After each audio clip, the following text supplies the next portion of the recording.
আমরা অনেকেই দীক্ষা নিয়েছি, আবার অনেকে দীক্ষা না নিলেও আমরা ঈশ্বরের সাধনা করি, ঈশ্বরকে ডাকি, ঈশ্বরের জপ করি, তপস্যা করি। কিন্তু আমরা ঠিকভাবে আধ্যাত্মিক পথে এগিয়ে যেতে পারছি কিনা, বা এগোচ্ছি কিনা, অগ্রসরটা ঠিক হচ্ছে কিনা, বা যে সমস্ত অনুভূতি হচ্ছে সেগুলো সঠিক কিনা তা বুঝবো কি করে? এক কথায় আমরা যে ঈশ্বরন্ত প্রাণ হয়ে গিয়েছি সেটাই বা বুঝবো কি করে? যারা সাধন জগতে থাকেন, অনেক মহাপুরুষরা প্রায় বলে থাকেন যে আমাদের যে সমস্ত আধ্যাত্মিক অনুভূতি হয়, কোনো ক্ষেত্রে দর্শন হয়, কোনো ক্ষেত্রে নানান ধরনের শব্দ আমরা শুনতে পাই, বিশেষত জপ ধ্যানে বসার সময় যখন জপ ধ্যান করি এইরকম দুরাগত শব্দ আমাদের কানে আসে। এগুলো কি ঠিক না মনের ভুল? অনেক মহাসাধকরাই বলেন সাধনার প্রথম স্তরে এই ধরনের যে অনুভূতিগুলো হয় সেগুলো যে সব সময় সঠিক হয় তেমনটা নয়, কিন্তু অনেক সময় এটা ইলিউশন বা ভ্রম হতে পারে। এই জায়গা থেকেই আমাদের আজকের প্রশ্নের উত্তর খোঁজার চেষ্টা করব।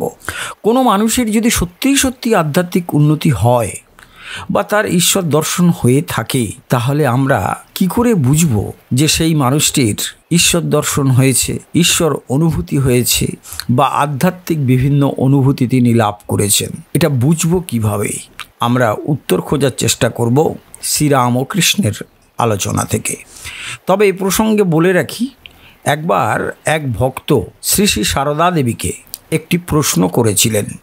বলেছিলেন, মা, কোনো মানুষের ঈশ্বর লাভ হয়েছে কিনা, তিনি ভগবানকে দর্শন করেছেন কিনা, বা তার কোনো আধ্যাত্মিক অনুভূতি হয়েছে কিনা তা বুঝবো কি করে? এই প্রশ্নের উত্তরে মা সারদা কিন্তু একটি অসাধারণ বাস্তবসম্মত বিজ্ঞানভিত্তিক কথা বলেছিলেন, দেখো বাবা, কোনো মানুষের যদি ঈশ্বর অনুভূতি হয়, ঈশ্বর দর্শন হয়, ঈশ্বর লাভ হয়, তার কি ছাগলের মতো দুটো সিংহ যাবে? তা নয়। অর্থাৎ কোনো মানুষের যদি সত্যি ঈশ্বর অনুভূতি হয়, ঈশ্বর দর্শন হয়, বিভিন্ন আধ্যাত্মিক অনুভূতি হয়, সেই মানুষটিকে বাইরে থেকে দেখে বোঝার কোনো রকম উপায় থাকে না। সে আগের মতোই দেখতে থাকে, কিন্তু তার ভেতরটা পরিবর্তিত হয়ে যায়, তার অন্তরটা পরিবর্তিত হয়ে যায়। মা সারদা তাই বলছেন, বাবা, ঈশ্বর অনুভূতি বা ঈশ্বর লাভ হলে কারুর ছাগলের মতো দুটো শিং গজায় না, কিন্তু সেই মানুষটি মনে প্রাণে হৃদয়ে অন্তরে অত্যন্ত শুদ্ধ এবং পবিত্র হয়ে যায়। তখন আর তার দ্বারা কোনো রকম খারাপ কাজ করা যায় না। অর্থাৎ যে মানুষের ঈশ্বর অনুভূতি হয়, ঠিক দর্শন হয়, তিনি আর কোনো খারাপ কাজ করতে পারেন না। সেই ব্যক্তির মুখ দিয়ে কোনো অশালীন শব্দ উচ্চারিত হয় না, কোনো কুবাক্য উচ্চারিত হয় না। যে ব্যক্তির ঠিক আধ্যাত্মিক অগ্রসর মানতা আসছে, বা সত্যি আধ্যাত্মিক পথে তিনি অগ্রসর হয়ে চলেছেন, সেই মানুষটির মধ্যে চেহারার কোনো পরিবর্তন লক্ষ্য করা না গেলেও তার আচরণগত কিছু পার্থক্য এসে যায় সাধারণ মানুষের থেকে। যেমন সেই মানুষটির মধ্যে কোনোরূপ হিংসা কাজ করে না, সেই মানুষটির মধ্যে রাগ থাকে না, সেই মানুষটির মধ্যে কোনো রকম লোভ থাকে না, সেই মানুষটি কখনো কাউকে হিংসা করে না, বা কারুর অনিষ্ট করার চিন্তা তার মধ্যে আসে না।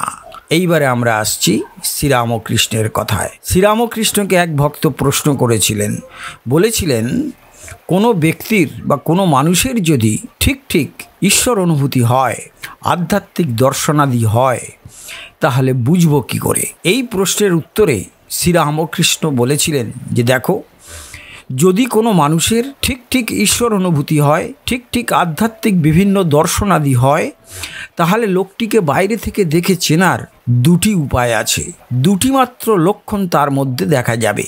যদি সেই দুটি লক্ষণ দেখা যায়, তাহলে বুঝতে হবে যে সেই মানুষটির প্রকৃত ঈশ্বর দর্শন বা ঈশ্বর লাভ হয়েছে, তিনি সত্যি ঈশ্বরকে দেখেছেন। সেই দুটি লক্ষণ কি?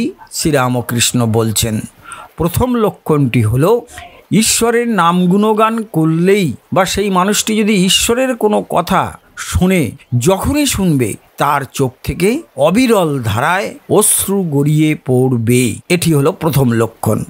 আর দ্বিতীয় লক্ষণটি কি? দ্বিতীয় লক্ষণটি হচ্ছে যখনই সেই মানুষটি ঈশ্বরের কোনো নাম শুনবে, ঈশ্বরের কোনো কথা শুনবে, অনবরত ক্রমাগত তার শরীর কেঁপে কেঁপে উঠবে, অর্থাৎ কম্পন হবে তার শরীরে।